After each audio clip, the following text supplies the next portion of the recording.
Hi everyone, I'm here today to talk about the app Expeditions from Google. This was a pilot program they tried out last year with some classrooms around the world, and this year they have launched it not only on the Google Play Store, but most recently on iOS, so now everyone can use it. And I've recently been trying it out in my French classrooms, and the kids have been loving it. And I've also recently trained some teachers in how to use it, and I'd like to show you all how to do it and how awesome it can be in all disciplines. This is the app that you will download. I would highly suggest having the kids download it at home. You will want to download it because you will want to pick out your destinations for your expeditions ahead of time, but you'll definitely want to have the kids get it ahead of time too. So you will search and download your tour ahead of time. So you can search them on the app. There's also a really great website that I found that another teacher has put together. It's expeditions.mccaffrey.com, and this teacher put together a map where he sorted by country, continent, what kind of features they had, and there's also a table down at the bottom. And I'm not sure if it's completely comprehensive or up to date, but it's for people who are starting out with the Google Cardboard. This is a really great place to start. If you are teaching a certain area or topic, this is a really great searching tool. Within the software, the search is a little bit basic. So you download your tour. I've downloaded the Paris, France tour. You have the kids download the app. They have to do nothing else ahead of time. Once they get into the classroom, everyone has to be on the same Wi-Fi. So to begin the tour, everyone is going to click on the guide word up in the left-hand corner, and then the teacher will choose lead, and every student will choose follow. The kids will see nothing once they click on follow. They'll get two green circles that will say waiting on teacher, ready, ready inside the green circles. And it will give them a line that they'll line up inside their headset so that they know that it kind of lines up the 3D effect. But until you click play down here at the bottom on your tour, the kids will see nothing. And that's kind of where I take the time, especially the first time, to help kids with tech issues, give them my iPods if their phone's not working, etc., etc. Once the app is set up, they put them in, and it will tell them these are the two kind of devices that you will see. The one on the left here, this is the typical Google Cardboard, physically made out of cardboard. The one on the right is the ViewMaster brand. Yes, the ViewMaster from back in the day, the ones that make us all feel nostalgic. These are the ones I have in my classroom. I specifically went with these because they were plastic and could be cleaned and would be more sturdy and more reliable. They are a bit stiff because they are so sturdy, but they do seem to they are holding up to a lot of use from the kids. So once you click play in that bottom corner down here, this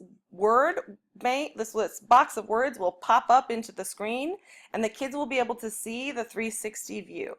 So what you'll see, I'm going to turn this on my phone, is they're going to click play.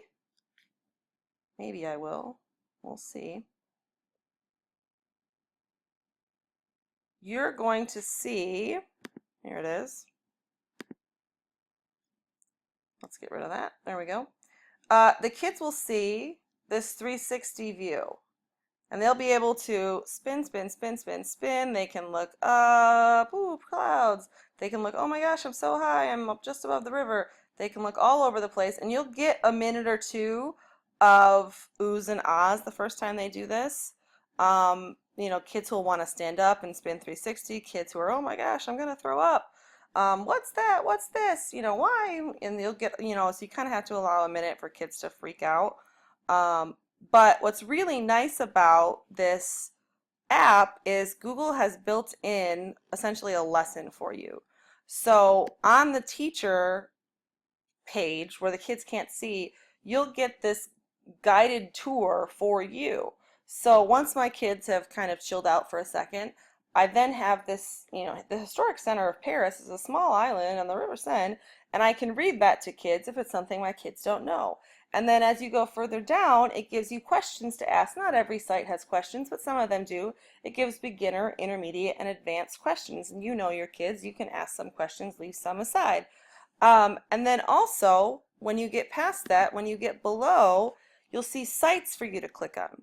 And once you click on that site, the students will see arrows inside their viewers, and it will tell them, turn your head to the left, turn your head to the right, and they follow those arrows to these sites. So if I were to click on Ile de la Cité, it's going to give them arrows to follow. So if I do that on my phone, and I'm in the Notre Dame, and I click on Ile de la Cité, on mine, the teachers, it moves me automatically. But for the kids, it just gives them an arrow and says, hey, look over there, look over there, look over there. It'll just kind of point them. And on my app, on my phone or my iPad, I'm going to get smiley faces for every kid that shows up. So I'll see a smiley face coming in here, here, here, here, here, here. And I'll watch for like a general amount of smiley faces. If I only see 3, well, that means somebody's still, 180 degrees back here watching the beautiful sunset over the Eiffel Tower. The smiley faces tell me who's on task and who's looking at what they're supposed to be looking at.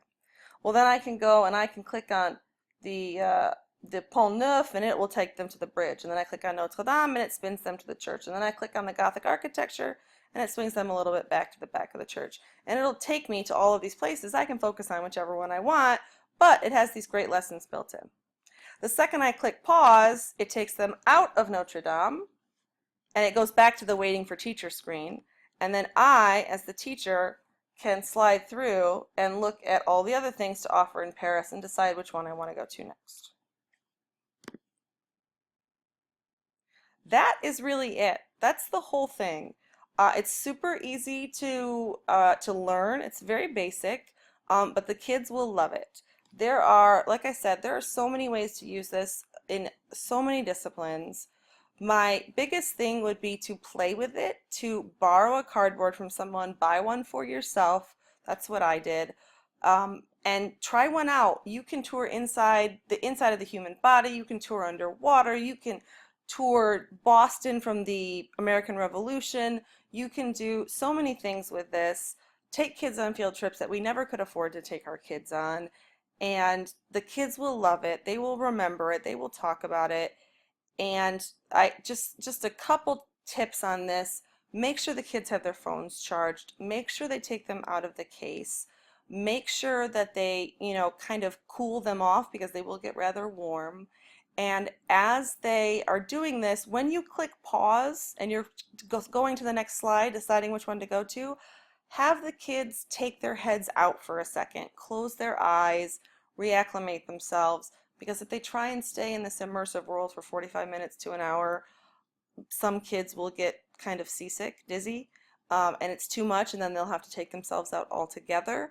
And some of my kids learned that the hard way. If they take a break after a couple minutes, take their heads out, it really helps with that feeling, and lets them enjoy the experience a little bit more. But if anybody has any questions, wants me to help them set these up, wants to see an example of this, wants me to come help them with this, I have a whole classroom set of these in my classroom. If you'd like to borrow them, please come let me know. I would be happy to help you. And I really hope that you take a tour with these with your kids because they will most certainly love it. Good luck!